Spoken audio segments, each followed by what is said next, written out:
reason there are people that aren't able to come today who will be interested. So please share the eventual YouTube link widely to anyone you think may be interested. We will send a notification when that YouTube link is available. Okay, so it's just for me to introduce our first speaker now, who's Andres Olvera. He's the Program and Community Manager, and really is at the heart of nearly all the activities that LABI are undertaking. And he has a short presentation about what the LABI mission objectives and achievements have been so far since it was founded. Over to you, Andres. Thank you, Chris, for the kind presentation. So I'm going to present, as Chris said, Latin America Bioimaging. I'm really glad to be here representing this network and in really showing efforts with city labs in this case. My name, as Chris said, is Andres Olivera, also known as Oliver inside the network. So both of them are really welcome. You can contact me for anything you want in this email. So what is Latin America Bioimaging? It's a collaborative network that is interested in addressing the bioimaging needs in terms of training, education, and the accessibility to imaging technologies in the region, Latin America and the Caribbean. Those are the main topics of this network. So we put together imaging scientists, technicians, but also technology developers and companies and industries related to bioimaging field. For that, to foster community and capacity building in our region. But our region is not the only important thing for us, but also to integrate and promote the integration of Latin America into the global bioimaging community. For that, we have an executive committee that is composed by 7 representatives, 12 representatives from 7 countries, from Argentina, Brazil, Chile, Colombia, Mexico, Peru, Uruguay, that are chaired by Andrés Camay from Instituto Pasteur in Uruguay, Lía Pietrasanta from Universidad de Buenos Aires, Argentina, and Kildare Miranda from Universidade Federal do Rio de Janeiro, Brazil. Those representatives came from a big community, that is our members community, that it's composed by 21 members, from which 291, sorry, from which 261 are residents in Latin America. The other are people from the diaspora and other network members from other networks in the globe. Those members are from 23 countries in 13 Latin American countries. We also have, as members of the network, 62 core facilities in 11 countries in Latin America. This is very important, and also, of course, in this issue with the topic of this webinar, that you can register your core facility or your lab or your unit that provides services to be shared with all the region and to be open to collaboration. So you can register on our website. Registration, it's free, of course. Any person interested and related to bioimaging can be a member as an individual, but all can register their co-facility. Which are the benefits of being member of Latin America Bioimaging? Is being member of a growing and active community in bioimaging. You will receive a monthly newsletter with events, workshops, funding opportunities, shops, and also initiatives from the network, and a selection of opportunities from the globe that are specific to bioimaging field in Latin America.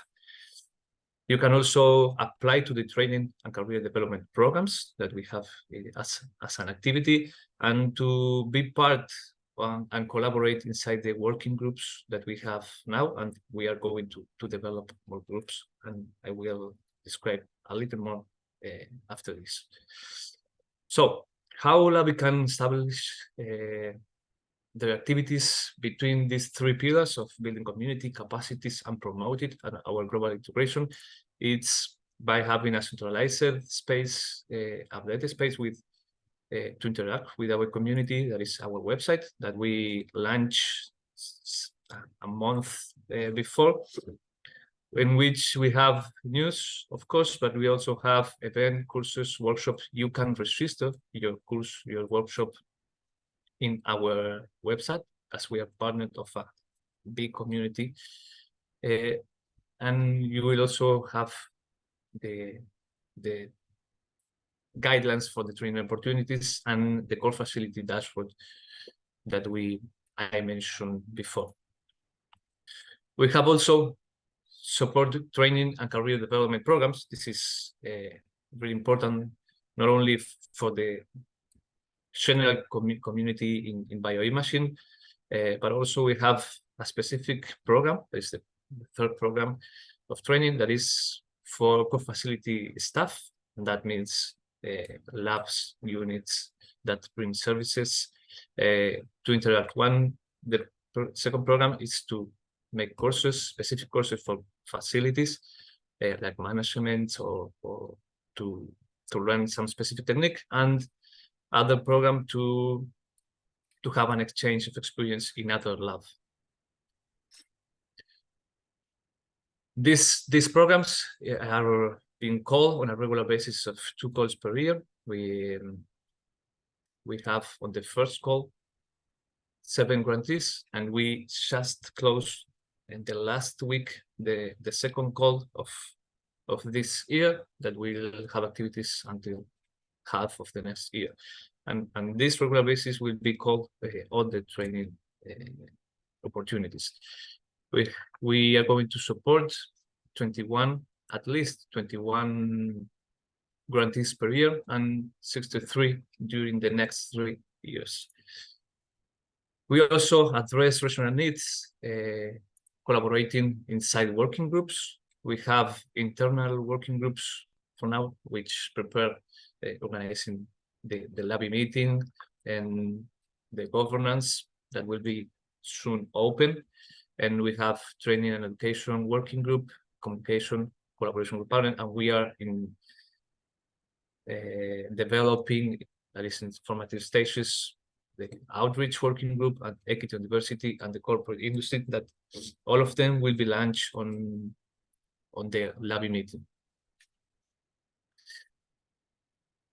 So how we promote the global integration in the bioimaging community is partnering. That's we have established partners with other global networks and regional networks as Bioimaging North America, Africa Bioimaging, Euro Bioimaging, CBEM, and also with the global bioimaging. We are also partnered of a big initiative that is microscopy database that you can see all the material also in our website. Then I can share with you the links to know more. And we also develop joint meetings with other networks, the last year with Global Bioimaging and this year with Bioimaging North America.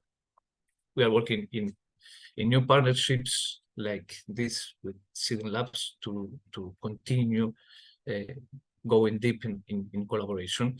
And we are part of a research infrastructure hub project between Europe and Latin America. In our meetings, I'm going to be briefing only this upcoming meeting that we are going to have, in which we identify challenges inside the region, but also with other regions on how to face it, and to promote the collaboration between our members and to integrate, as I said, with the global community. We have 2 main topics in this year, that is to achieve the opportunities in Latin America for imaging scientists in terms of career development, and to expand the concept of core facility and the hubs in our region. So I invite you to register. The in-person registration closes, but we have still open the virtual registration. So I invite you to go and register. So these are the activities that we have in LABI. So I invite you to register if you are not, and to follow us on the networks.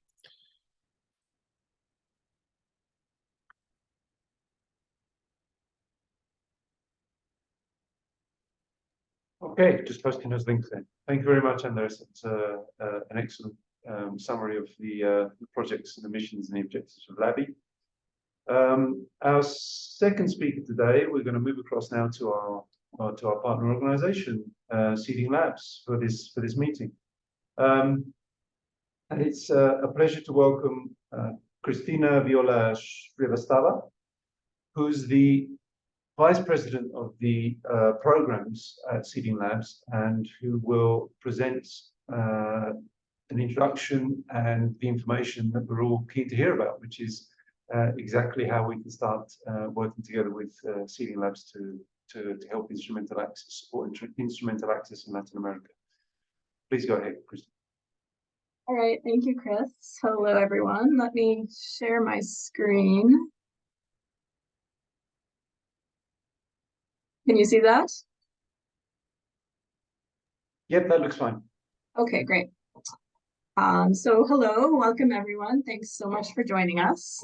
My name is Cristina Viola Srivastava. I am Vice President of Programs for Seeding Labs, and it's my pleasure to speak with you today about our Instrumental Access Program.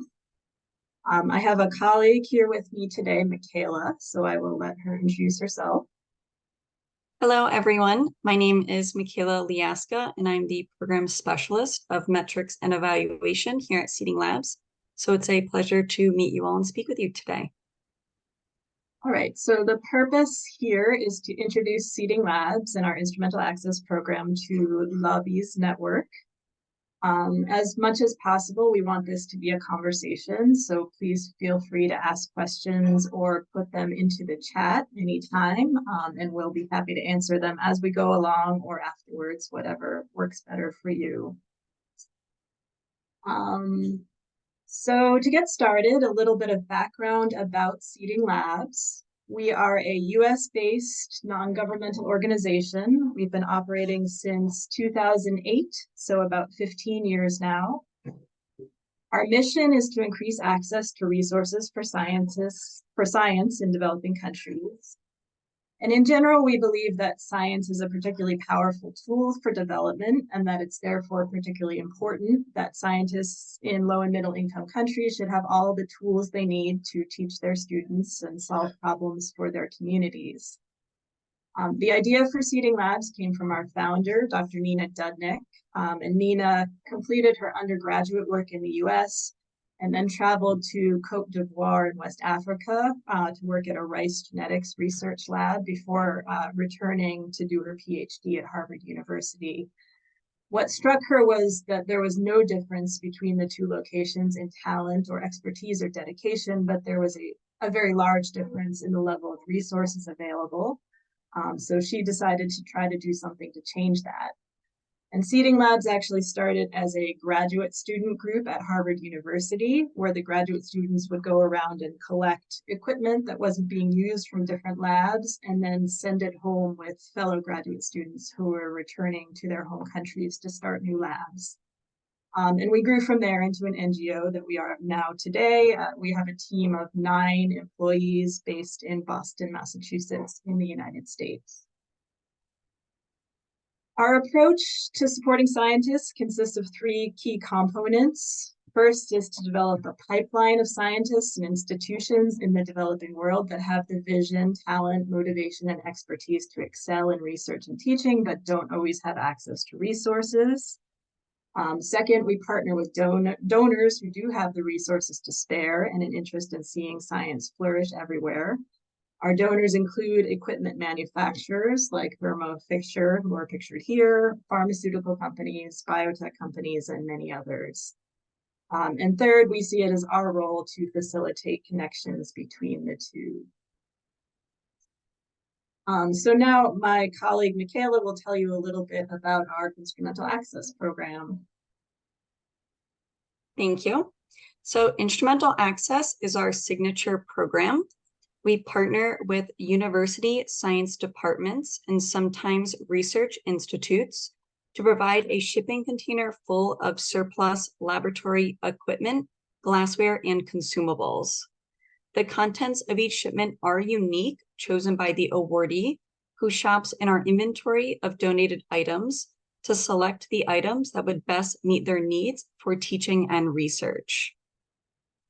As the contents of each shipment are selected by the awardee to meet their specific needs, there is no typical shipment, but the averages over the past few years have been 100 to 150 unique items with a replacement value of around $300,000 US. It's essentially an entire 20-foot or 6-meter shipping container full of equipment and supplies.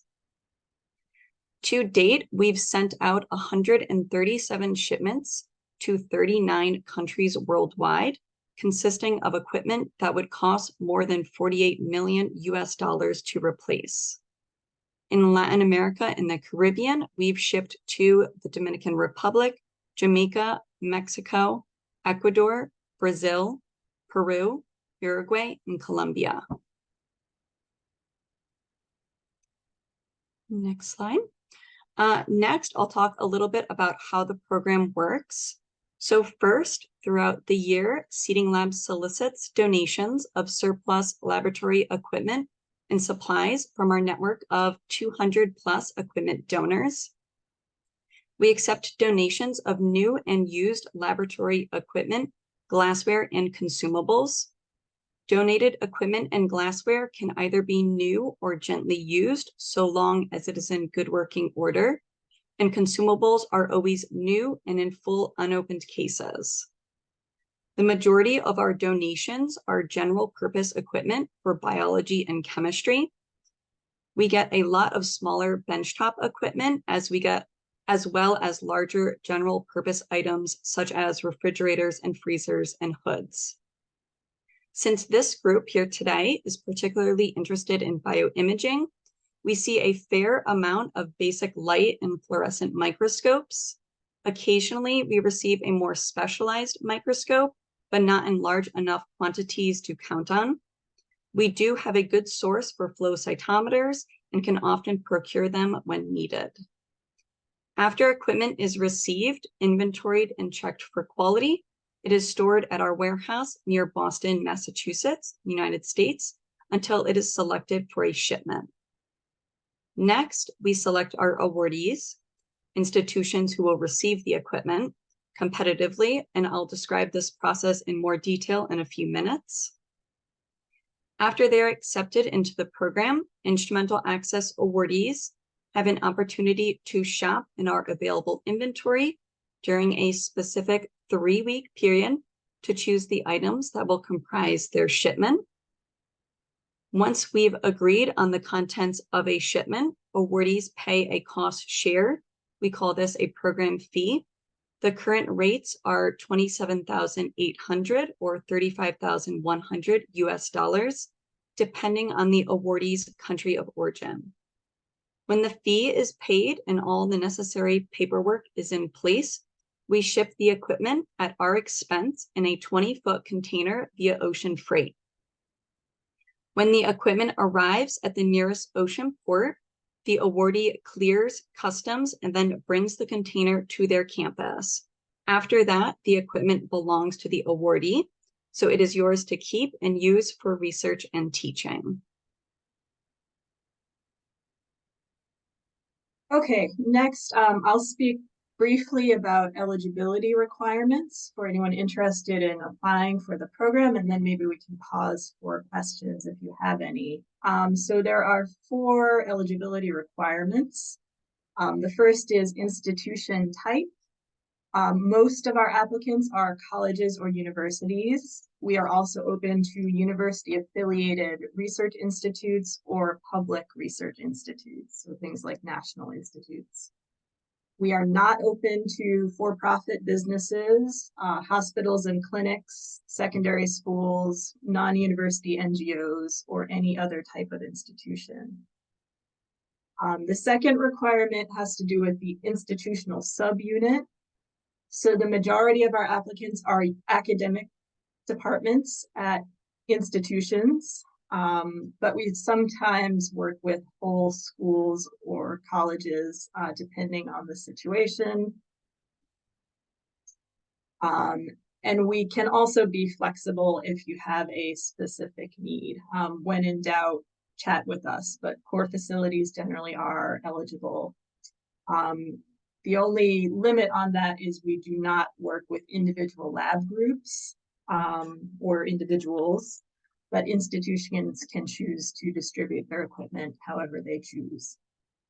The third requirement has to do with the country. There is a specific list of eligible countries on our website. It includes almost all of the low and middle income countries, plus a few others. There are a small handful of exclusions for countries where it's not legal for us to ship under US law. That is the only reason that we would not work in a country. I believe that all of Latin America is currently eligible with the exception of Cuba and Venezuela. And as I said, that is entirely due to US export control laws. If it were up to us, we would work everywhere. And the fourth requirement has to do with the academic discipline or field of study. We don't have rigid requirements for research focus, but all of our applicants have to have a use for the type of equipment that we can provide. So general purpose equipment for biology and chemistry. We are typically not a good fit for departments of physics, computer science, or engineering disciplines that are not closely allied with biology and chemistry. We are also not generally a good fit for departments only looking for one or two high-end analytical instruments, or for departments who need equipment that is highly specialized for a specific field. And this is simply because the more particular your needs are, the less likely we are to have good sources for those types of equipment. There are two additional requirements for participation. These are not eligibility requirements, but these are things that awardees need to be able to do. One is that awardees must be willing and able to pay the cost share. And unfortunately, we can't make exceptions as the income from program fees helps to keep the program going. And the other requirement is that the institution must be willing to work with us on what is almost always a very unconventional donation process, and can require flexibility and patience on behalf of the entire institution. There are a few additional expenses that potential applicants should be aware of before applying. These are not costs that you would pay to us, but they're costs that an institution participating in the program is likely to incur and should therefore plan for. The first is any cost associated with the customs clearance process in your country. At a minimum, this usually includes hiring a customs clearance agent to clear the shipment when it arrives at port. You would also be responsible for any taxes or duties assessed by your country at the port. Although many countries have a waiver or exemption process for donations of this type. And if that is the case in your country, we would provide you with all of the information you need to apply for that kind of waiver. And the majority of our awardees do end up getting customs fees waived in that way. But that's a matter of national law and not something we can control. You will also be responsible for transportation of the container from the ocean port to your campus, usually over ground, as well as transporting the empty container back to the port once it's unloaded. And finally, our awardees are responsible for all costs associated with setup, use, calibration, maintenance of the equipment. And this sometimes includes electrical power transformation, as well as any software, accessories, or reagents, or other items necessary to use the equipment you select, which will vary with the items that you select for your shipment. So before we go on, why don't we pause for questions if anyone has any? I know that was a lot of information about the program. Yes, if you have a question, please raise your hand or write it into chat, please. Greg, go ahead. So I'm curious, a couple of questions. So where do you get, are these from universities, companies? Where do you get the equipment and those sorts of things? What's your main supply? So we have more than 200 donors at this point. The highest volume donors are the research arms of pharmaceutical companies here in the US who change out their equipment every couple of years. As well as biotech companies here in Boston who do the same thing. But we receive equipment from academic sources, we receive equipment from individuals sometimes. Lately, we've been getting freezers from the power company here in Massachusetts, who's encouraging people to trade in their equipment. So a lot of different sources, but mainly pharma and biotech. And you do a quality control. That's on one of the slides, I think. So it's a quality control before any of the equipment is sent. We do. There are several layers to our process, and we do the best we can. The first layer is that we work closely with the donor, and we do not accept an item unless the donor will promise us that it's fully functional at the time of donation. The second is that when each item comes into our warehouse, we have a protocol for checking each category of equipment. But I guess the caveat on that is that we are in a warehouse setting, and there's only so much that we can do. So we can do a better job checking some categories of equipment than others in that kind of setting. And the third thing we do is before we accept items, if it's an item that requires software or accessories or ongoing support, we do check with the manufacturer to make sure that that item is not obsolete, meaning it's still supported and you can still get software and parts. And we don't generally accept obsolete equipment. We make a few exceptions to that rule, but we would make that very clear to anyone selecting an obsolete item. Yeah, that was so exactly. we can't make any guarantees about functionality, but we do the best that we possibly can because we have no interest in sending out equipment that doesn't work. Okay.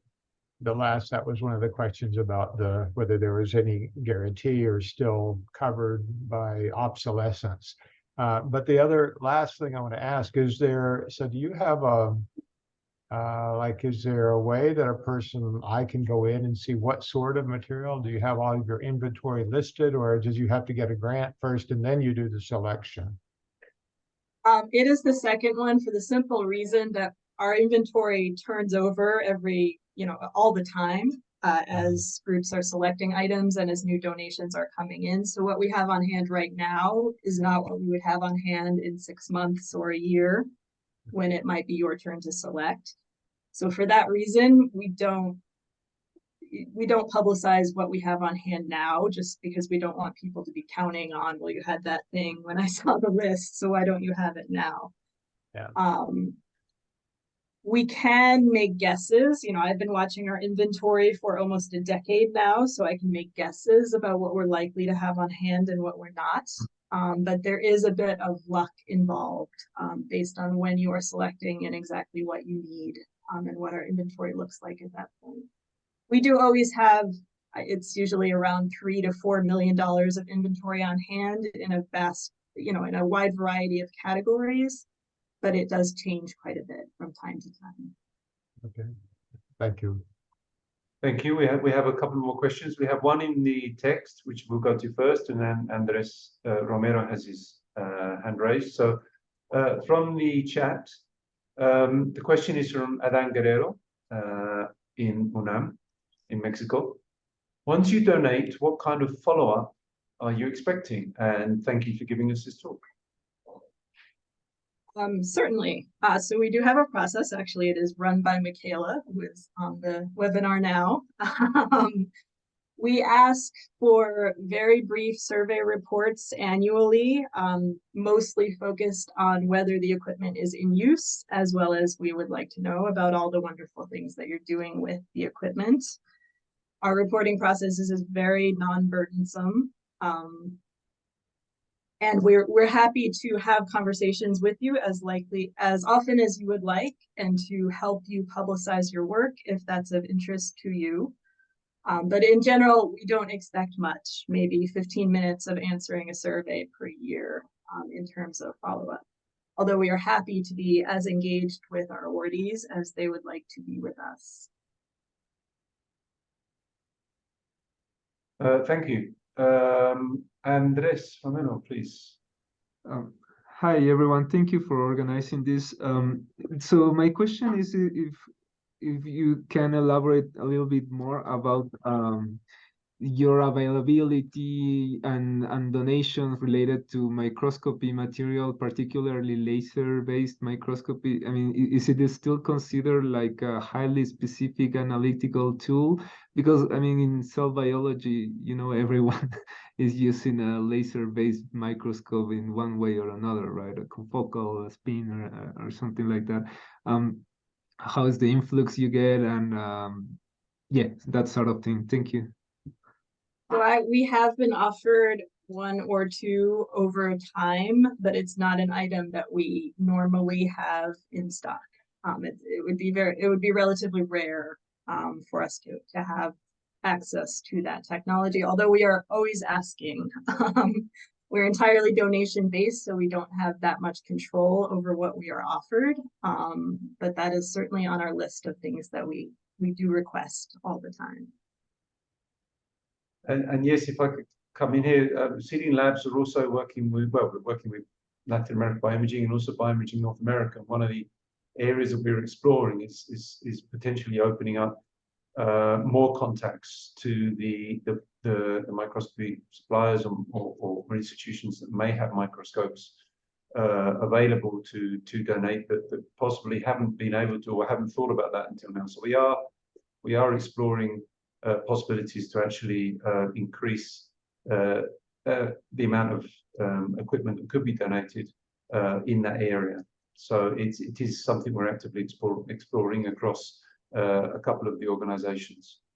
Yes, and that's very much how it tends to go with us. We don't have a good supply for certain items until we do, and sometimes it can turn around very quickly.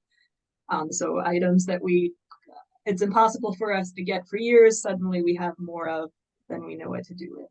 But we have not yet identified a great source for that type of microscope, but we hope to. Leonel, in Uruguay, please go ahead. Thank you, Chris. Thank you, Christina and Micaela, for participating and be sharing this effort with LABI. Well, my question was tackled by Chris, but maybe we can expand a little bit more on this discussion, which is, well, most of us has a lot of contact and friend over the world, and it happened to me that we have the chance to receive a donated equipment from abroad. First, when I come back from US after my postdoc, and now with some of other colleagues over Canada that are willing to donate some equipment that are full functional. And my question is, there is any chance that we can, attach this, one by one interaction or knowledge of people who are willing to donate equipment with the Seeding Lab programs in a way that is not just receiving a particular instrument, but giving the context of, I don't know, some other research instrumentation who will support also the use of the instrumentation and things like that. We would be delighted for you to spread the word both to potential applicants and potential donors. We are always looking for more donors of equipment. Are you asking if we can help with facilitating donations specifically to you? No, are you I asking I if- am thinking in, I don't know, for instance, if you have a person, in an university or, in any other place, can be industry too, which is willing to donate, let's say a confocal microscope, Mhm. but will be very interesting in putting together this initiative with Seeding Lab in order to provide some other instrumentation that can feed also this instrument. Let's say, I don't know, a cell culture instrumentation, like, I don't know, flow, cabin, and some other stuff that will be very supportive with receiving a confocal microscope, because eventually you don't have a cell biology lab next to you. So I am thinking in this kind of cooperative, partnership between Seeding Labs and specific donators in order to, be more ambitious in just receiving the instrument that you just need, something like that. I guess I can say two things. One thing is, if we were already planning to do a shipment to your institution, say, and you identified someone who wanted to donate a confocal microscope, yes, they can give it to us and we can earmark it to be part of your shipment. That is one thing we can do. We also do sometimes work with donors who want to donate for a specific purpose like that. Like, we're interested in building cell culture laboratories around the world or something like that, and we want to donate an item. Can you make sure they go to to whatever type of laboratory we want? Right. We will sometimes work with donors on that kind of thing. It is costly for us to do that because it's not how we normally operate. But if the donation is large or important enough, we will do that sort of thing also. And the last thing is more a comment that I think, as Chris mentioned, working together with Bina, and we will have a meeting right next to the corner at the end of the month, and I think there will be a lot of opportunities probably if we make a good plan and if we touch the right people, because being in US, you recognize how many times a lab closes and things are drop out of the building just because there is no interest on instrumentation, but instrumentation is quite good. It happened to me. So I think there will be opportunities on the future for LABI and interaction with LABI and Bina, and also with Bioimaging, some others regions. So I would like to probably have some discussion during the LABI meeting with Bina, and if you would be there, it would be fantastic. Sure, we would be happy to discuss that further. Thank you very much. Thank you. We have a question from Mauricio Flores in Mexico. If I or my institution wants to participate in the program, do I need to write a proposal? And there's also a comment about the program fee.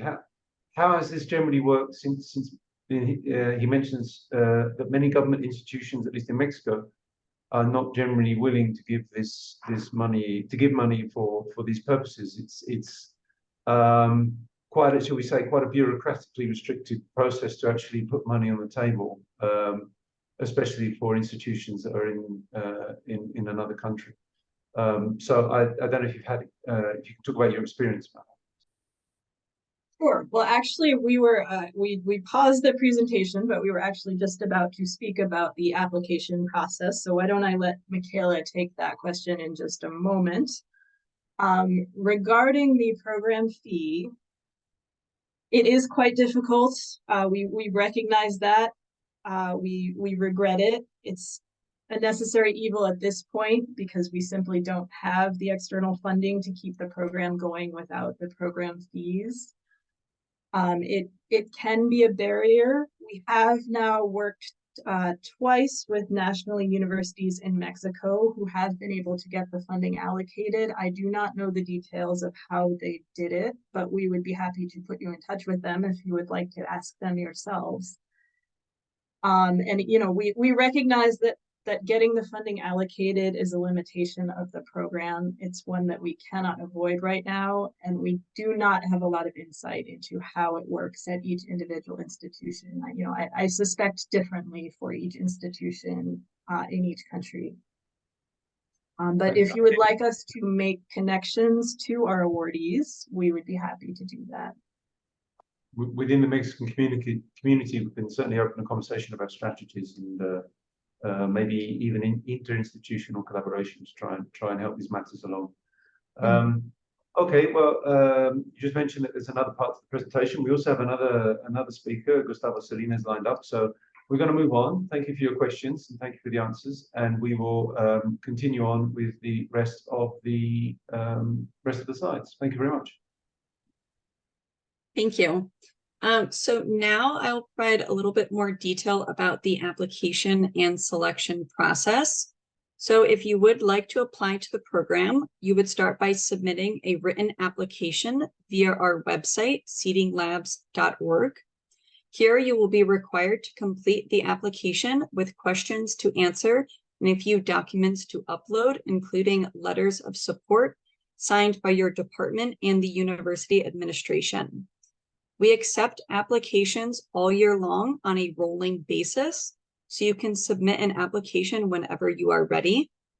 Next, we review applications quarterly, and the applications that appear to be the best fit are invited to interview with us via Zoom.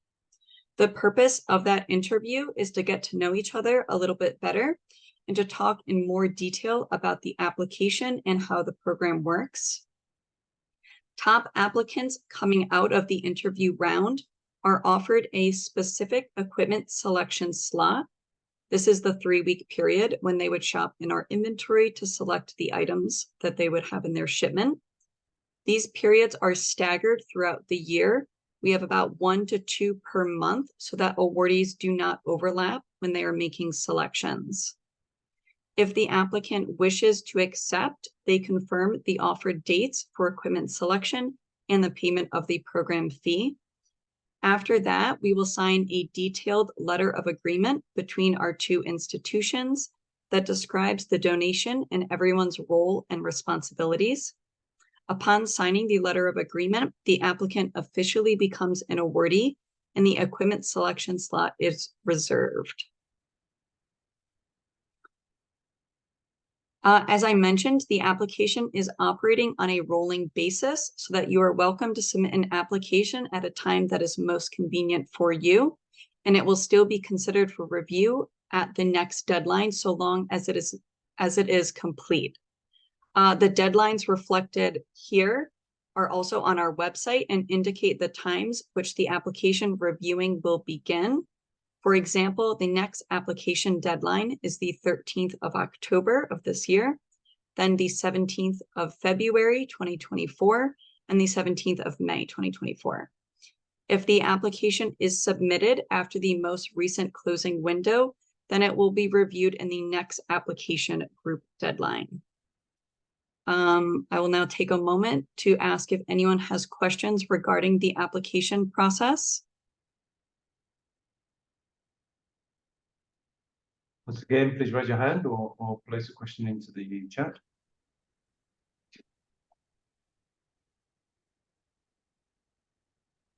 Okay, I think that was pretty clear.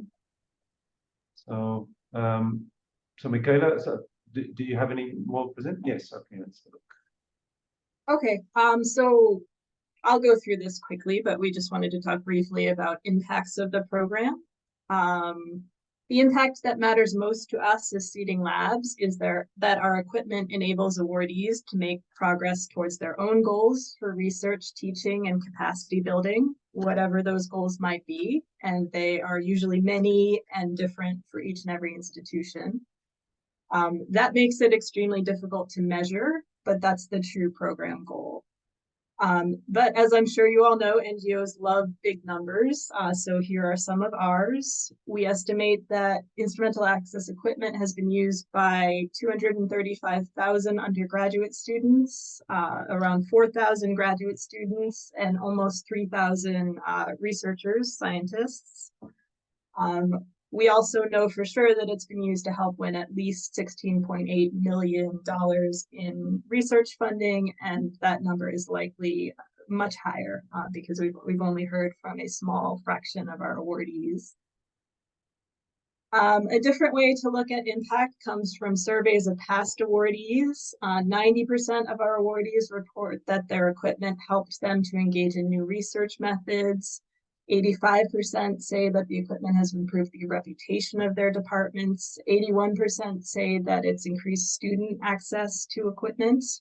And 75% say they have added practical teaching sessions because of the equipment. And finally, oops, sorry. Finally, I have to show you a few pictures of our awardees. These are a few examples of the many that you could find on our website. The first one features our awardee in the Dominican Republic, Dr. Robert Polina Ramirez at the Universidad Iberoamericana, or UNIBE.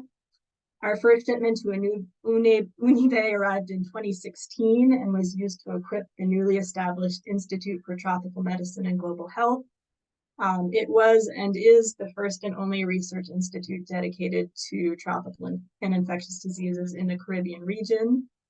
The initial influx of equipment from Seeding Labs provided crucial startup support. In fact, as we've heard this story, Robert made a deal with his administration that if he could make the equipment materialize, they would dedicate space and some of his time to allow him to establish the Institute. It has been very successful in a short period of time, expanding quickly and gaining multiple international partnerships to work on HIV and Zika. And during COVID, we collaborated with UNIBE again to provide more equipment that helped them to become the Dominican's fourth and best equipped diagnostics lab capable of processing 1,000 COVID tests per day. And as the COVID threat diminishes, that diagnostics capacity will be repurposed to provide broader diagnostic services to the community, as well as to enable new research. We are also quite proud of our collaboration with the Universidad Pontificia Bolivariana in Medellin, Colombia. Dr. Esteban Garcia Tamayo and his colleagues are working on affordable solutions for energy storage. They're using the plant that's used to make the sacks, the sturdy sacks that hold coffee exports. And they are looking at ways to create energy storage solutions using nanoengineering, using the FEEC plant. And finally, two more testimonials, one from Rupika Delgota, who is head of the Natural Products Institute at the University of West Indies in Jamaica, which received a shipment in 2017. Her work focuses on mosquito control. And finally, Dr. Gustavo Salinas at the Universidad de la República in Uruguay, who is here with us today. Dr. Salinas was one of the earliest instrumental access recipients in 2014. And I will let him tell you anything he wants to about his experience, or maybe answer questions if you have any. Gustavo, is there anything you'd like to say about your Seeding Lab shipment? Yeah, sure. Thank you very much for the invitation to participate in this webinar. I'm a professor at the Department of Bioscience at the Faculty of Chemistry of Universidad de la República, and our lab is a joint lab between the university and the Institute Pasteur at Montevideo. And briefly, I will just comment, if I have 3-4 minutes, my experience with Seeding Labs, that it really was formidable. And there is one thing that is important to. I don't have any presentation. It's just what it comes to my mind, which is gratitude. Somehow there is a motto that encapsulates the ideas or the philosophy of Seeding Labs, that is talent is everywhere, resources are not. So they try to bridge the gap between the south and the north, and they do as much as they can to bridge that gap. And we all know that equipment is expensive, and this is one of the big limitations in the south. And so the one thing that I would like to comment two or three things. One is that Seeding Lab is not just a conventional grant agency. It's a very peculiar. Somehow they work with you. So you state your needs, and then they see whether they can fulfill your needs. They work together with you. So in that sense, it's completely different to other funding agencies, just to say. So they try to make an impact, and for that they try to find the match between your needs and what they can provide, and that is very important. So that's one thing that I wanted to mention. The other thing is that in my case, it was very important to boost my career, my research, but also my teaching somehow, because in the research, to have what you need at the moment, and I don't know, very basic things, eventually a centrifuge that you use on a daily basis on several procedures, but then you don't have to go to another floor or to another lab for something that is, you use every day at every time. That's one example. Another example is one HPLC sophisticated that we got from Seeding Labs, that otherwise I have to go to another institution in Uruguay. The university does not have a campus, so you have to cross the whole city because there is only one equipment of that one in the entire city. So in that case, it allows me to do things that it's much more complex when you don't have the equipment in your own lab. So those are somehow examples of things they can, make your life easier at the lab, because you have the things you need, where you need, when you need, and that is somehow very important in every sense for research, as we all know. But also for teaching is important. Somehow when the shipment of Seeding Labs came, and also in the conversation, they provide some simple microscopes. We are not talking about a sophisticated microscope, but they were used in the undergraduate. I teach in the first year at the School of Chemistry. I teach biology, basically. So we use that for I don't know, 500 students that we have in the first year.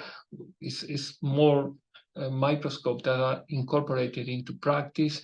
Also for postgraduate courses, we receive a nanodrop, and that nanodrop was helpful for our research, but also for postgraduate studies.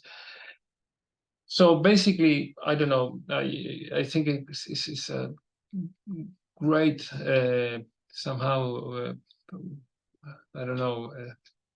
it's not a funding agency, it's a great institution somehow, Seeding Lab. And the other thing I would like to mention is that this thing of the cost and the cost share and the fees, that we have to, in a way, we have to work to convince or persuade authorities that this multiplies the money. So you put money, but then you get 5, 6, 7 times what you invest.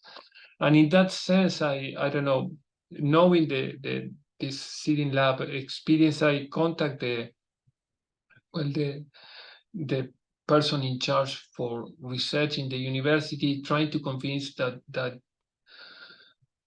if a grantee is granted by Seeding Lab, that the university put this money up front, just because it will get multiplied. And so that was in conversation, still is in conversation. So eventually we also have to do some kind of convince institutions and convince authorities that this is a way of multiplying money. And what else I have to say? Well, basically, I don't know. Basically, I have a great experience with Seeding Labs, and they work together with you. They are at the service of the researchers. So anyway, that's basically what I wanted to mention. I don't know if there is any questions, please go ahead. Yeah, I think that's very clear. So the testimonies, the ones on the slides, and Dr. Seguinos' testimony is really the most convincing part for me personally. I mean, it's always good to see the presentations, the mechanisms, but when you actually see the impacts, that's when it becomes a very strong and powerful thing. Are there anyone have any questions for Gustavo? It's clear that Seeding Labs very much act as partnerships and partners, and are extremely supportive through the process. And I'm sure that they will be more than happy to speak to. Of course, it's always difficult to get institutions to commit and institutions to put money on the table. But I'm sure Seeding Labs would be more than happy to engage and work with authorities to convince them that these schemes are of their extreme value. But if anyone has any questions, please raise your hand or place something into chat.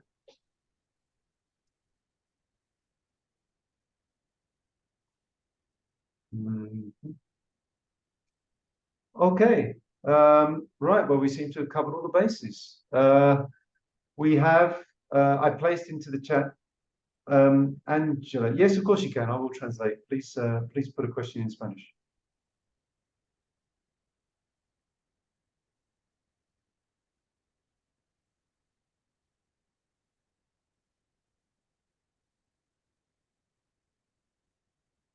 While Angela's writing her question, I'd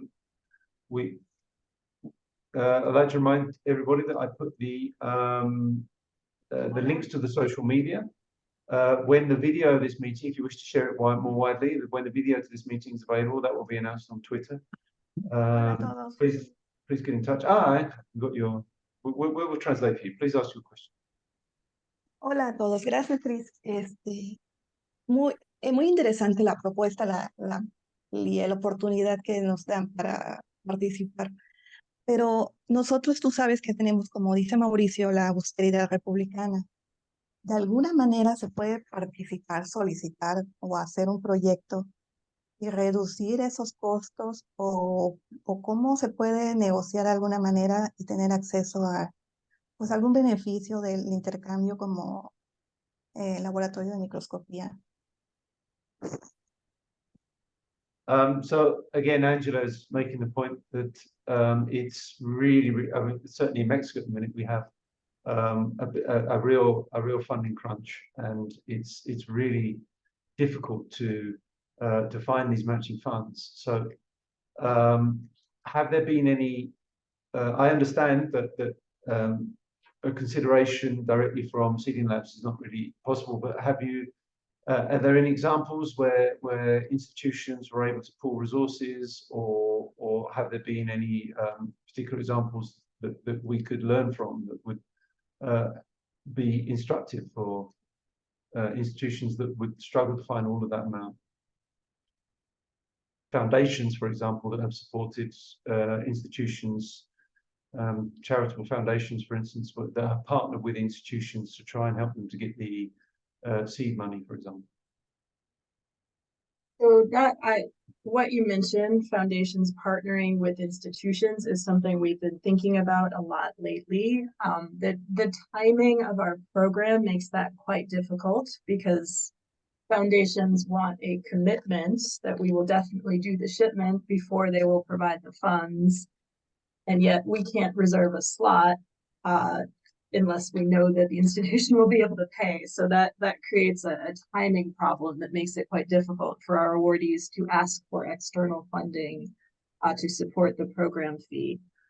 And yet, we need to be able to make our schedule in advance. So we can't have a lot of uncertainty, otherwise we would end up missing slots. So that is a problem that we are currently thinking about how to solve, but have not yet. So that is quite difficult. The vast majority of our awardees, as I understand it, do get the funding allocated, sometimes through the university's research funds or discretionary funds, sometimes through the national government if they can be convinced, and sometimes through grants or other types of mechanisms that get shoehorned into this. We have even had a situation once in Ukraine where they were doing crowdsourcing for the program fee. That was not ideal, but it did work in the end. They were able to come up with it. As well as we've heard of cases where municipal funds are used, or various other ways. Sometimes private individuals will pay the program fee on behalf of the university if there is a close relationship already and trust there. But I guess the timing of the program does make external funding quite difficult. So usually the funds do have to be allocated by either the university or the government. Just to translate quickly for Angela. Angela, entonces, pues sí han visto quizás algunas soluciones creativas con, aunque generalmente más instituciones o fundaciones involucrados tiende a complicar la logística porque tiene que coordinar y hacer los movimientos entre más instituciones, puede complicar el proceso, pero sí ha habido ejemplos. Hay que pensar creativamente si hay otras instancias que pueden aportar, por ejemplo, municipios o ciudades o fondos locales que pueden estar disponibles. Yo sé, por ejemplo, uno de los beneficiarios en México, creo que son dos. Uno es en Mérida. Entonces, podemos conseguir la información de la persona en Mérida quien fue beneficiario de esto y pueden ir. Angela is in Mérida. So I'm just explaining to her that that's actually where one of the beneficiaries of the program is actually based. So I'm explaining that we probably get their details and put them in touch. Entonces se puede. We just did a second shipment to the dental school at Merida. La escuela de odontología o dentista, no sé cómo se llama. Sí, odontología. Odontología, ahí va. Ajá. Entonces podemos abrir conversaciones y empezar a trabajar y a ver cómo encontrar ejemplos, ¿no? Para ayudar a todos a tratar de realizar esas ambiciones. Gracias, Chris. Okay. Great, thanks for that question, Angela. If anybody else has a question, please raise your hand.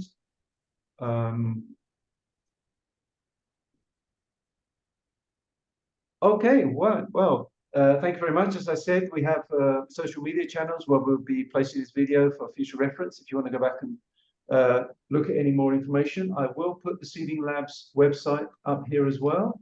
So you can get all the information from Seeding Labs website. There's excellent information there. We put it into the chat. Nothing more, unless Andres, you wish to say anything more, but I think we can sign off. I'll let Andres or Christina have the last word, or Michaela. No, only thank you all. Okay. It would be really a pleasure to having you in this webinar, and also thanks Seeding Labs for the presentation and the openness to Latin America. And thank you, Gustavo, for sharing your experiences. Excellent. Thank you, of course, Gustavo. Most welcome. Thank you. And thank you all.